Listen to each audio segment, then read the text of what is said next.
Okay, so last night in the Senate, the report of the inquiry into the Age Regulation Code, which is the regulations that the E-Safety Commissioner is going to be using to implement the age ban on social media starting 10 December, came out.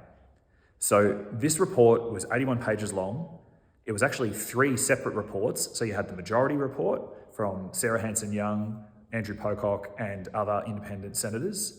Then you had the Labor senator report from the 2 Labor senators on the committee, and you had the Liberal senators report. So they wrote 2 what are called dissenting reports. The majority report argued that the implementation of the age restriction social media ban should be pushed off for 6 months until June 2026. Now, they argued that for a whole range of reasons, including concerns around privacy, including concerns around the ability to implement the technology successfully. And they also made other recommendations which I don't support, like a digital duty of care and some other pretty lefty things. But the fact that they have argued for pushing off this ban is a great thing.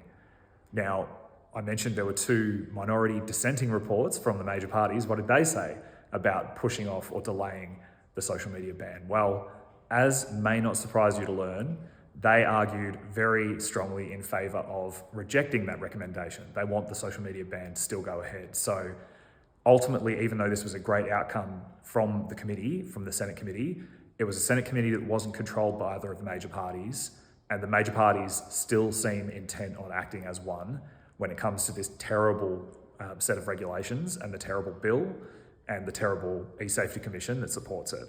So it's a win in the sense that it allows us and others to argue that this should be pushed off, but it seems that the government is still determined to go ahead and doesn't care whether or not this is going to work, doesn't care whether or not it's going to put people's privacy at risk, and essentially just wants to crash through at all costs to get this implemented. So it looks like we're still on track for a very censorship Christmas, but I'll keep you guys updated if I hear anything further.